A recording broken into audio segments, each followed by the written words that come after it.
And we will begin our session. Thank you all for attending today. Today's session is on the proposal evaluation process and the scoring rubrics that will be used for evaluation. So welcome. So just a bit of background, just to remind you, many of you have already heard this. This grant opportunity came out of a partnership between Arlington, Virginia and United Way of the National Capital Area. Here is the team that many of you have already seen working on this project. I am Elizabeth Matlock, Assistant to the Deputy County Managers here in Arlington County. So jumping right in, many of you have already probably looked at the grant guidelines and have seen what the application looks like. But just to review, there are two components of your proposal. One is the written application, and this will be completed through the online portal, which is now available on the Race to Rebuilding Trust and Community Grant website. So the portal is through using Submittable as a grant platform. If any of you have dealt with Submittable, it's pretty straightforward. Hopefully you don't have any problems with it, but it is now available. So you can check it out on the website. And then the oral presentation component of the proposal will occur in the month of January or maybe into February. And each applicant will be given 15 minutes to present to a review panel of community reviewers. So we will be recruiting from the community to try to get people with lived experience and people who represent different parts of Arlington County to review these presentations. The oral presentation will answer 5 questions. These 5 questions deal with identifying inequities in the community, describing how your services meet those inequities, and how you as an organization are particularly equipped to respond to these inequities. And detailing kind of how you collaborate with other organizations. So your oral presentation will answer those 5 questions in those 15 minutes. You have 15 minutes total. That includes time to present and time to answer any questions if you want to leave opportunities for the reviewers to ask you questions. So as far as what the evaluation process looks like, here's what you can expect through the process. So once you submit your proposal in December, the Race to Rebuilding Trust team will screen all of the applications for completeness. So within those first few days after you submit, we'll be looking to be sure that you have submitted all of the backup documentation that is required. So we're not going into the questions themselves, but we're going to be sure that you submitted things like your audit report or your last year's financial statement or your organizational budget. We're going to be looking at that backup documentation. If you're missing something, we'll notify you. And there's a timeline listed in the grant guidelines as far as what day we'll notify you. We'll notify you, let you know, hey, this is missing, and we'll give you 24 hours to complete the application, submit whatever is missing, and then your application can move on. So then the staff review panel then will take your application and read it and score the written applications. And then the staff review panel will meet together and for a consensus session where they'll establish final scores for the written portion of the application. And that written portion, again, is worth 50% of your total score. The community review panel will score the oral presentations, and they will also meet, they'll discuss the presentations and form consensus scores also to establish those final scores, which are also worth 50% of your total score. So the county board will receive the reviewer scores and then the funding recommendations that are based on those reviewer scores. And then the awards will be approved. We're looking at them being approved in March of 2025. You will get a chance to review your scores and any feedback that the reviewers provided. Any of you who went through this last year know kind of what that looks like. You'll get like your rubric with what you scored and any comments for each question. And then the county staff, we will also be available if you so wish. We can meet with you in person and discuss your application and any feedback we might have. So digging more into the written application review and what that looks like, the written portion is completed through the online portal. 5 staff reviewers are recruited from county departments based on their interest and expertise. So we'll be going to HR events, we'll be sending out emails, trying to recruit staff reviewers who have interest and experience in grants and in human services. And then staff reviewers will complete a conflict of interest and non-disclosure forms. They'll be trained on racial equity concepts and on how to use the rubric to score applications. The rubrics are available in the grant guidelines. And then the staff panel members will individually score all the applications. Then they'll meet together to discuss and form those consensus scores and to provide comments and finalize the scores.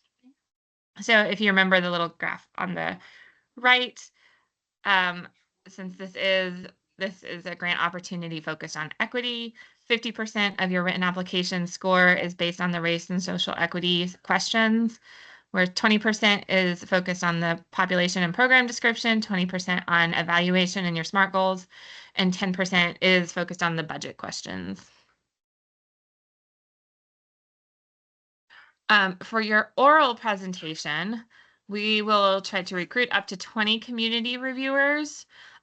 So we will be going to planned community events. We'll be tabling at public spaces and posting the opportunity on community boards and in the Inside Arlington newsletter, trying to get as many diverse perspectives who have lived experience to be community reviewers. The community reviewers will also complete that conflict of interest and non-disclosure form, and they will also be trained, receive the same training that staff do on the racial equity concepts and the application scoring process using the rubric that is also in the grant guidelines that are on the website. This racial equity training that staff and community reviewers are receiving is the same racial equity training that you received in 2 technical assistance sessions ago. If you missed it, you can go back the videos, and all of the resources for that are online. Reviewers will, like I said, use the presentation rubric in the grant guidelines, which you have access to. So then the community reviewers individually score during your presentation, but then they will meet afterwards to discuss and convene in consensus sessions to form a final score per presentation. Written applications and oral presentations are each worth 50%, like I mentioned earlier. The county board will consider and approve award recommendations at its March 2025 county board meeting. We don't have a date for that yet, but we will get the date out when we have it. And then once awards are approved, all applicants, as we said, will have the opportunity to review your scores, to receive feedback, and to get any guidance you may want on future opportunities.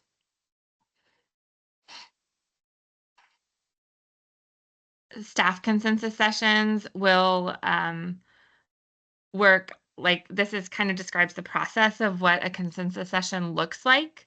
Staff meet, staff will discuss the written applications, kind of going question by question, providing recommendations on final scores. The community members will do kind of the same thing with the presentations. They will discuss the presentations and provide a cumulative final score recommendation. And in each case, a moderator will be there to facilitate the review panel and to take notes on feedback. So that's the feedback that you'll get after all of the scoring is done, after the awards are made. You'll get that feedback from that consensus session on your application. And when we're training on scoring for these reviewers, we really try to focus on objective versus subjective scoring. So in both cases, staff reviewers and community reviewers are only going to be scoring what is written or spoken in your application or presentation. So any kind of assumption, intuition, hunch, guess, no matter how insightful it is, no matter what they know about your program previously, um, we are guiding reviewers to not consider that as they are evaluating your written application and oral presentation. So these hunches and assumptions do not serve the way that words on a page or during a presentation do. Outside knowledge of programs, organizations, or project participants should not be considered. And all reviewers, as we mentioned, are going to complete a conflict of interest and non-disclosure form, and receive training on objectivity and removing bias from their scoring. And then content relevant to each section of the application should be, so when you're completing the application, content relevant to each section should be provided in that specific section. So do not anticipate, we train the reviewers that you should not have to look way back in another question to figure out what they mean and their answer to this question. Now I will pass it on to Stephanie to review the rubrics. Thanks, Elizabeth. So there are three different rubrics technically in the back of your grant guidelines. We're going to just take a look at the written application rubric to start. The rubrics are Likert scales. In this case, they go from 0 to 3 total points. As you can see on the far left-hand side is the question number. Then you see the actual question that you're responding to. Then you see how they'll be scored. So there's an unacceptable or did not respond, which is 0 points, which means the applicant did not provide a response to this particular question. Acceptable is the applicant provided a response, but perhaps it was lacking some level of detail. And you can see there's check boxes in each one. So in order to receive that score, you have to actually meet each of the check boxes underneath that score. If you don't meet all of the check boxes underneath that score, you would go to the next lowest score where you meet all the check boxes. So for example, if you got a 1, that means you described the most important needs in the community and expressed the importance of the needs through maybe only one relevant data point, story, or detail to address the need in the proposal. If you go to 2, you described the need and you did that with more than one relevant story or detail. And then 3 is excellent, and that's where you really go above and beyond. And that green box is what distinguishes a 2 from a 3. And in this case, again, you might have described in detail, you gave more than one relevant data point, but then you also made that connection between the needs and the relevant data point to the population to be served. So you want that extra mile of really linking all of those pieces of the question. Then the reviewer will place a score in the score section and provide feedback and notes as they individually score. And then we will fill this out for your consensus once the final scores for consensus and the feedback and notes will be there and present for you as well.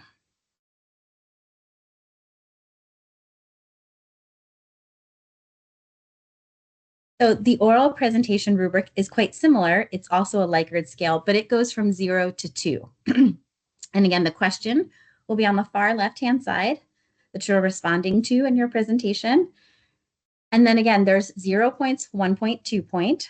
0 points is, again, unacceptable or did not respond. So perhaps this question just got inadvertently skipped or wasn't responded to for some reason. Or perhaps the applicant said, they defined the inequities, but they didn't have any supporting data or stories for that first question. And then if they did well and they got the 2 points, the good, they defined the inequities and provided supporting data and stories. And similarly, the reviewers will place a score in the score box and put their written feedback and notes in that box. And again, you will get a score sheet like this with all the cumulative feedback recorded in there for your future knowledge and use in other proposals. So there are some bonus point opportunities that you will see in the written application. There's an opportunity for reviewers to, once they've gone through the entire application, to add an additional point if the applicant wrote a compelling proposal that meets the demonstrated needs and will likely result in a significant community impact. And then the community reviewers have the opportunity to provide two additional points, one for they've seen or felt the need in their community that's being presented, or the applicant gave a compelling presentation that connected each question and provided a detailed picture of the need and the proposed services. So again, this gives the reviewers a little opportunity to give a bonus point in the written application and up to 2 bonus points in the oral presentation. So we're going to do a little practice. I'm going to be the applicant, and you all are going to be the reviewers, and you're going to score me using the rubrics we just talked about. So you can drop your scores in the chat, or you can unmute, and we can talk through them. We're going to start with the written rubric. So we're going to give you a little scenario here. I'm going to hold it up on the screen for you to read. And just spend some time with it. I'm answering question 1, which are what are the most important needs in your community? Include more than one example that connects relevant data, stories, and details to the population to be served to support your explanation. And the Yoga for Life Civic Yogis is a totally made up program. So don't worry. This is just a complete sample that was created for this purpose. So just spend a little time reading, and then we're going to go to the rubric and see how you all would score this question. When you're ready to score, if you don't mind just writing ready in the chat, then we'll switch over to the other slide.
I have a few readies in the chat. Are folks ready for us to move to the next slide, or would you like a little more time?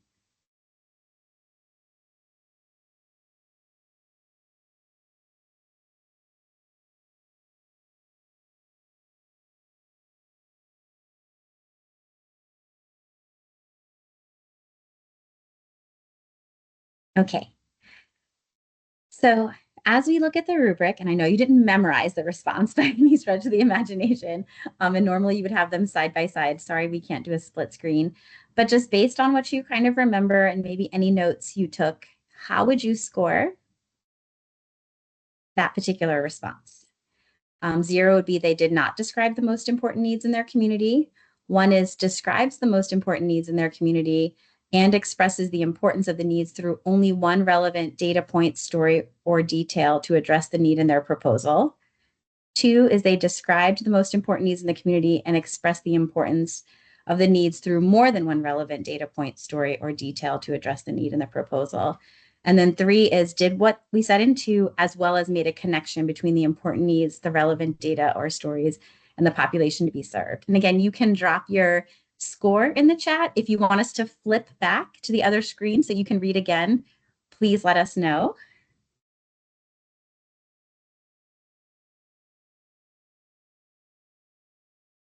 All right, I'm seeing some scores come in. And don't be afraid to disagree. This is why we have consensus sessions too. So I just want to let folks know. Started typing, but it's going to take too long. I was going to give it a 2. And because I thought there was only one story told rather than more than one, but yet I felt the green box kind of touched on that broader tie-in of the whole thing.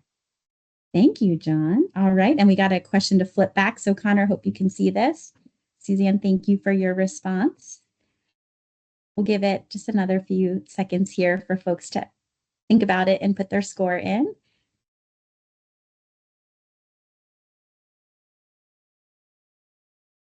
Yeah, I agree with John. I think one thing that stands out to me is that the lack of programming opportunities, or at least the way that it's phrased, almost makes it sound to me as though the lack of programming is for all teens and not just this specific population to be served. So I think for that reason, I'd probably lean towards a 2 as well. Great. Thank you, guys. Well, I'm seeing lots of scores pop in, some 2s, some 3s. So we're going to go ahead and flip to one more over.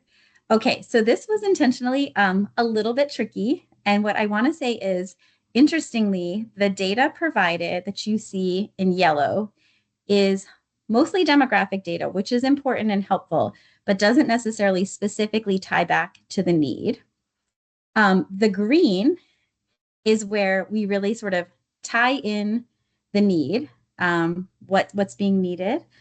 So we're saying that there's a lack of programming in this particular region for teens. And I think that was a great point that Connor and John raised about not being very specific about the age group of those teens. So maybe kind of going a little deeper there, but that there's a safety need because of this lack of programming. And that's the need that this program is addressing.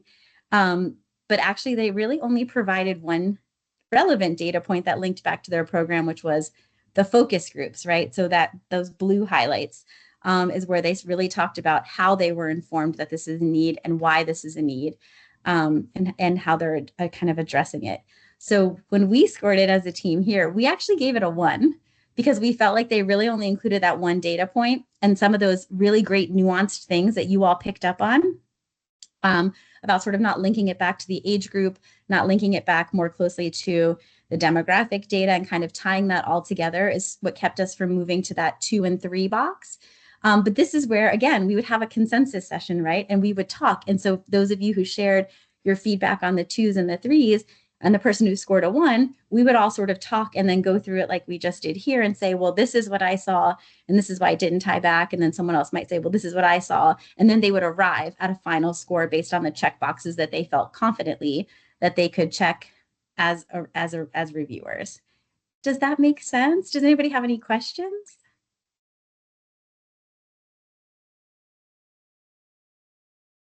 I have a question. Yeah. So the data they provide is especially the demographic data is about their program and the population they serve. So is that what reviewers would be looking for, or would they be looking for data about, you know, the population overall, not just those that they serve in that program? Do you know what I mean? Yeah, so I think either could work. Suzanne, I think what happened here was we didn't tie it back together. So we kind of just said, like, this is who we serve, but we didn't talk about how that tied into the need and why this program would be effective at addressing that. So I think it's more like making those connections. This kind of was just like a sentence and like, we served this population for 5 years, but we didn't really talk about like how we sort of tied that back in and sort of, you know, again, I think Connor pointed out, like we talked about the teens in general, but we didn't say like teens in this age group that we serve, or that, you know, so just making those little nuanced connections. Does that make sense? It does.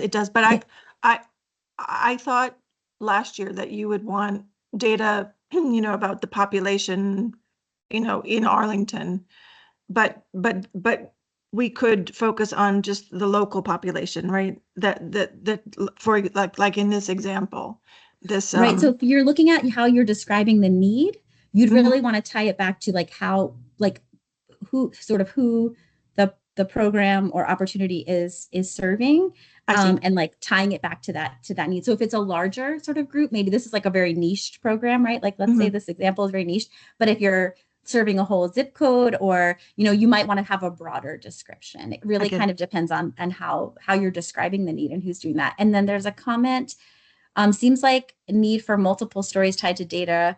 Are applications frowned upon for using a story twice to respond to more than one question on the overall application? So I think it's really using those rubric boxes. I don't think that it's necessarily frowned upon. I think it's really making those connections and tying it back. So as you use the rubric, I think it's a great question, Robert, really like making sure you're looking at, I always tell folks, write to the 3 box, right? As much as you can, write to that 3 box. And even if it's like, you've had that experience and you're reshaping it for another question, and that's the story, or that's the feedback that was received from a focus group, or a pre and post survey. I think it's just really making those ties and connecting it back into the rubric, and really, again, trying to write to that 3 box. So that's a great question. And again, I always tell folks, when you're writing, if you can, have the rubric right beside you. And as you're writing your response, again, go ahead and try to, like I said, write to that 3 box, like try to check every single box in that 3 column. And I also recommend, if you can, have someone who doesn't know your work as well read your proposal and try to score it for you. It's super helpful, because sometimes, we know our work so well and we feel like it's in there, but having someone who doesn't know your work quite as well, just read through it, or read through a question you're not feeling particularly confident about, and use that rubric to score, will really help you shape your responses. This is John. I have a question, and this is much more just about semantics. But when I read this question the first time of what are the most important needs in your community, I can think of a dozen. But really, what my takeaway from this is that what's the most important need in your community that you are providing the solution to? Am I interpreting that correctly? Right. So it's because if you look at the rest of it, include more than one example that connects relevant data, stories, and details to the population to be served to support your explanation. So as you're really thinking about who's the population you're serving, you're right, because you could go, there's tons of needs, right? We could go on and on about potential needs. So really, like, how are you shaping this for the population that your work plans to Got support? it. Thank you. Yeah, great question. Any other questions? Okay, I think we'll move on then. So completing the oral presentation, again, this is one of the new additions for this year. For folks who applied last year, we were really asked to give an opportunity for individuals to also be able to talk about their programming and really share that story a bit more, in addition to what they write in their applications. So we'll walk you through these next few steps here. As Elizabeth kind of already said, 15 minutes. So again, this is the opportunity to address the inequities, the proposed services, the expertise that your organization brings, the direct impact of the proposed services on the population you're serving, as well as any collaborations you may have, and how you sort of collaborate both with organizations and communities. And again, we're not giving any specific guidelines on your presentation. It's really yours to do what you want with. You can have a PowerPoint and walk through similar to what we're doing here. It can be all spoken. It can be some other sort of hybrid version. It's really your 15 minutes. The only recommendation we are making is to perhaps leave a bit of time for the reviewers to ask questions. So you can determine if you want to do 10 minutes of speaking and 5 minutes of questions, or however you want to use your 15 minutes. They really are yours as the applicant to use. We just want to make sure that you cover those 5 points. And again, I have a question on that. Sure. Will the community reviewers be prepared, or I should say prompted, to be able to ask questions, or to ask questions? Not only because I ask that because, having been in many 15-minute presentations with a 5-minute Q&A, oftentimes people are a little stunned and not prepared, and you lose 3 minutes of that 5 minutes getting ready. But ahead of time, will they be oriented to be prepared to ask questions? Yes, as part of their training, we will kind of walk through, like, explaining sort of this very concept of, if there's 15 minutes, you will be given an opportunity to ask questions. And that may be, 3 minutes, 5 minutes, but we will just, make sure that reviewers know they have that ability to ask questions. And again, as the applicant, you may say, feel free to, ask questions as I go through, or you may say, I'm saving Q&A for the end. We kind of, again, will leave that up to you, but we will be letting the reviewers know that they have the opportunity to ask questions, and they are welcome to ask questions and encouraged to ask questions, especially if they need clarity on something that was presented. Okay, thank you. Yeah, thank you for the great question. Do you have any past examples of 3s for each of the questions? Just so we can... That's a great question, Robert. We would have to go back and look from the previous session, but we actually changed the questions. So we might not have them for these specific questions because we did streamline and change quite a few of the questions. So we may not have 3s for these specific questions. So we can certainly get back to you on that, but that's a great question. Thank you for that. So will they already know who we are, meaning our org and our application? So the community reviewers will go through, they won't go through the application itself, the written application, but they will get the organization's name as part of the presentation, but they are not going to, Christy, to your question, they're not going to review the written application. They're just scoring the oral presentation and scoring it how those questions are framed.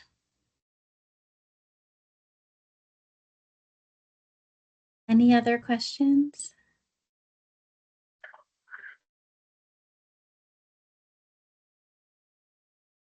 Okay, so this is just to kind of let you know when the presentation schedules will be, sometime in January, excuse me, or early February. They'll be in the evenings to just respect work schedules, so that it's not interrupting the flow of anyone's work day, both from the reviewer perspective and from the applicant perspective. We know you all are busy and have lots of meetings and busy days, so we wanted to kind of give you space a little bit later. Oh, sorry, looks like there's a question that popped up in the chat. So yes, Robert, the questions are, we did streamline the questions. So this year's grant guidelines, last year there were about 22 questions, and this year there are 13. So they are streamlined. They are just a bit different per recommendations from last year's applicants, last year's reviewers, to just kind of make things a bit, like, again, more streamlined, clearer, no compound questions.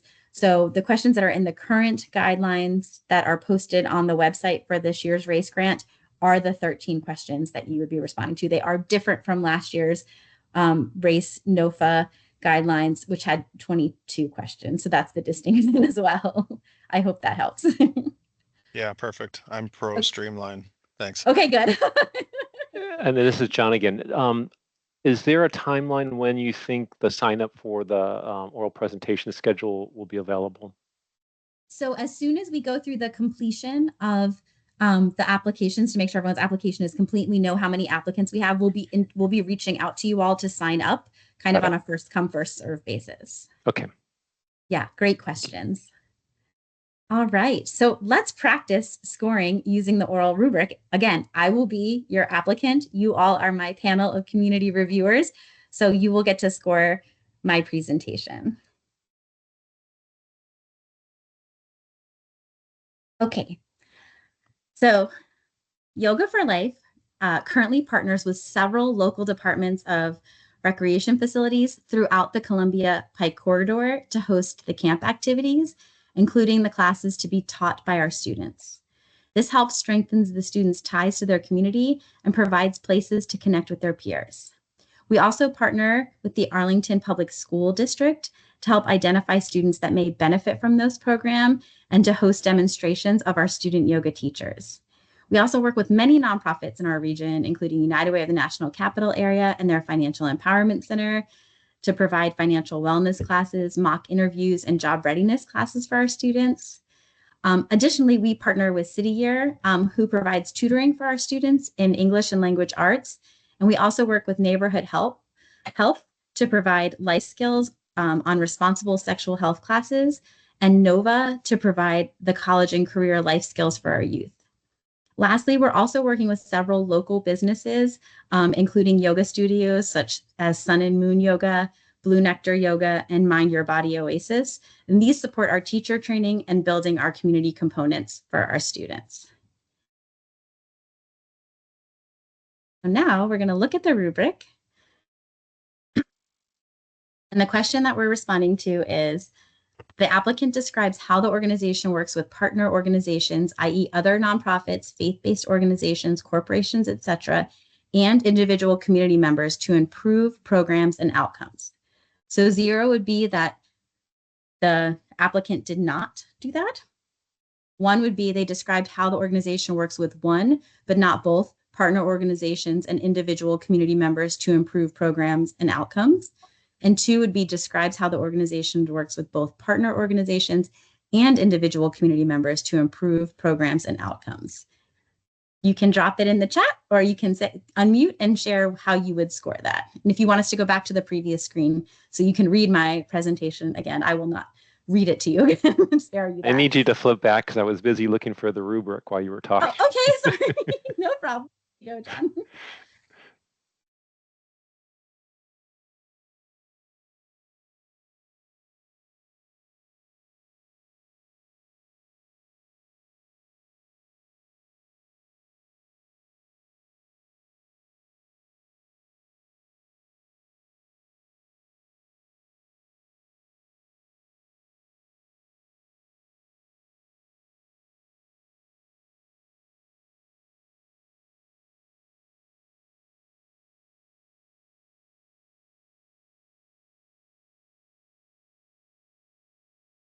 And you're welcome to drop the score in the chat, or you can unmute and share your score.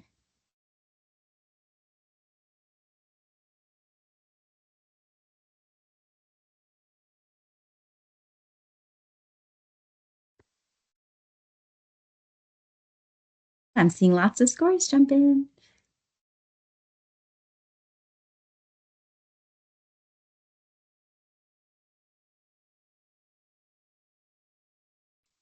Can you go back to the rubric, please? Sure.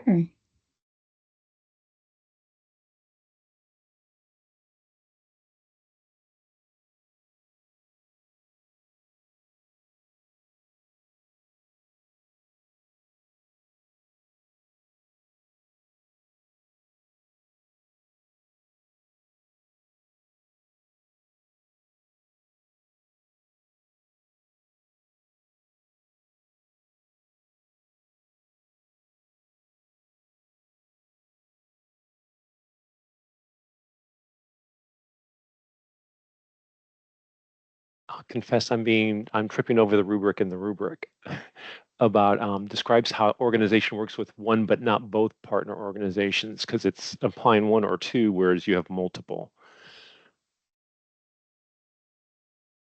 Oh, so it's one but not both partner organizations and individual community members. So it's either partner organizations and or, yep. That's a great distinction. Thank you, John, for needing that clarity.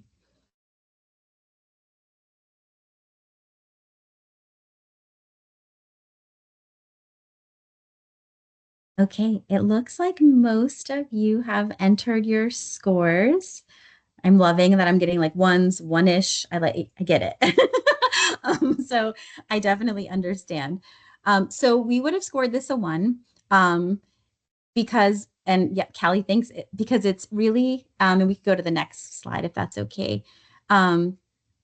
It's really a list mostly of nonprofits and corporations and other partners. And they did explain how they make the connections to the program outcomes and how they would be working to support the program, but they really don't talk about how they're working with local community members or communities to do that.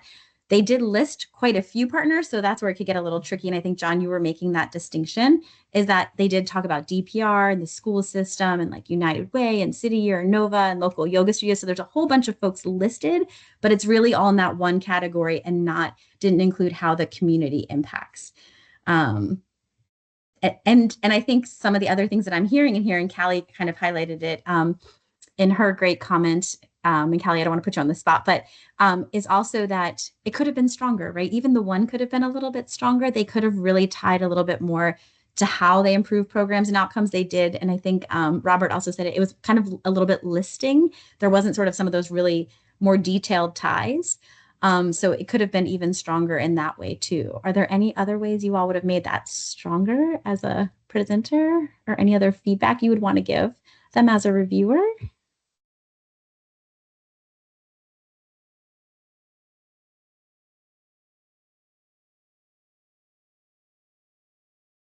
I feel like you all did a great job being reviewers. So thank you for being quickly trained reviewers and scoring both a written application question and an oral presentation question.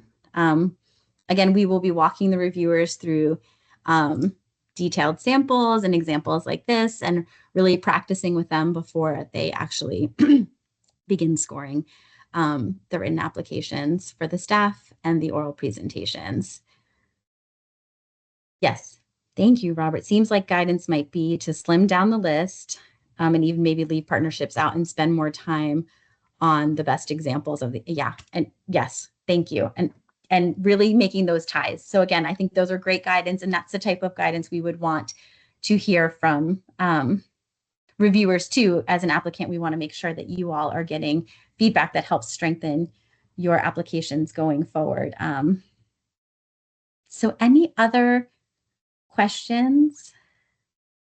Again, the best thing I can recommend is that you really want to sort of show your written application and maybe even practice your presentation to someone who kind of knows your work but doesn't know your work day to day, and let them score you using the existing rubrics. It will really help kind of shape where maybe a person who doesn't work with you daily and doesn't know the work like you do could see where they could use a little more explanation and might help strengthen those responses.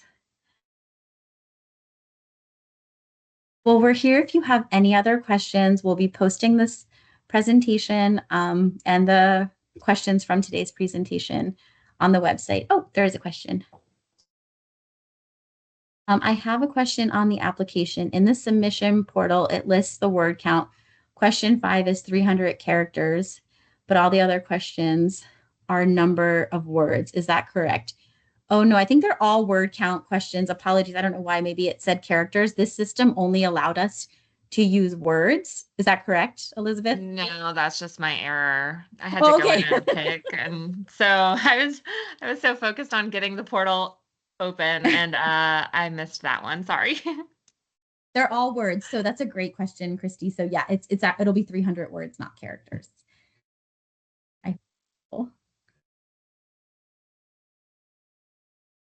I've not gone in the portal, so I think you just answered my question from the original orientation webinar, which was in the portal, the word count by question are available or posted?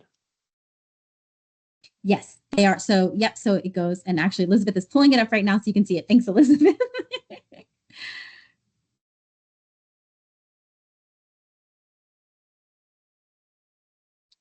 Elizabeth, the very Yes. first one, I think it says submission name question. That's our organization name? Or what? I'll adjust that. That's like a default that they put in there, that the portal platform puts in there, and that's just like a title for your application. Okay. So that's good. That's not clear, so I can adjust that. Good question. There isn't anywhere where we like put in our organization name. So It is all within the oh, it's all incorporated, isn't it? right, because you Okay. yeah. And then I see there's a question in the chat from Callie. So going back to the questions focusing on population served and need for your program, and the last round we needed to ground data and county dashboard and equity statistics. Is that still the case? It's the case. It's an option for you, and which is why we kind of walked through how to use the dashboard. If that data really helps to shape sort of addressing the need and highlighting the need that your program is serving, obviously the database is helpful. And again, equity statistics, as this is a grant, that kind of ties back, and there's specific race equity questions. There's a whole section on that might be a helpful place to utilize some of that data. So it's really just looking at the services you're providing, the population that you're serving, and really just making sure that you're making those connections and linkages. And again, using that rubric to really make sure you're hitting those 3 checkpoints. And the dashboard is always available to you as a source of data to help ground any of the proposed services and the population served to help respond to your question. So I hope that helps, Kelly. I comment on that because I mean the dashboard review that we went through in the earlier session, and I went and played with it on my own. It's mostly demographic data, and given the earlier comment and how we scored it, we would all lose if we use that data alone, because it really doesn't draw from the American Community Survey, which I think is implied in some of that. And so is there another layer where it breaks it out by questions that may come back from the American Community Survey also? So otherwise, I thought you really have to supplement it with what you know from another source. Sure. So there's a couple things to say to that, John. I think one is that the demographic data itself was not a fault of that question. It was that it wasn't tied back into the need and the population served, in the sense of like, it was sort of just like a list and we didn't really make that connection. So I'm not saying don't use that kind of data. I'm saying you just have to link it to like sort of like the need statement. And I think to your point, yes, there is layers that you can kind of go into when you're in the dashboard. You can sort of select, like if you're looking for a specific like if you're looking at for like household income or education levels attained, you can sort of click down into some minutia and get some data there. If again, it's speaking to the services and opportunities that are being provided and or the population that's being served. So there is a little bit of nuanced, like you can go down a little bit deeper, but certainly if there's other data sources beyond the data, the dashboard that you would like to use as part of your sort of overall statement of need and population of focus and how that's tying back to the need that's being addressed, that's also encouraged. The dashboard is again just one of those tools that's available to you to utilize however it works best for your proposal and your application. Okay, but that's a great question. Yeah. And if you have any trouble with getting down to those nuanced levels, please don't hesitate to reach out. I will. I go back because the only drill down that I saw was by race and ethnicity, and Gotcha. and it didn't peel it back to any service type data or population need based data. That would be either that I think this group would be most interested in. Yeah, gotcha. That makes total sense. So I definitely hear. So again, if there's other supplemental data sources that you want to use in addition to the dashboard or in lieu of the dashboard, again, that's why it's open for data sources, relevant stories, anecdotes. We really want to rely on your expertise in knowing the population that you all serve, as well as the services that are being provided to address those needs. Thank you. Yeah, thank you. These are great questions. Anything else? Well, again, we thank you so much for being here today. Again, this will all be posted in it, as well as the questions. If you find that you're having additional questions, we do have an email address that you can find on the website, and you can submit any questions through that or reach out. We're taking questions right up until the very end. We will do another technical assistance session in December, about a week before the application is due, to just answer any final questions as you're filling things out and submittable, and you just want to kind of flag some questions. That's going to be an open session. It'll be virtual, and you can just come with your questions, and we're happy to try to help answer those in addition to any that you submit via email. All right. Well, thank you all. Cool. Thanks so much, guys. Take care, everyone. Thank you. Thank you very much. Thanks.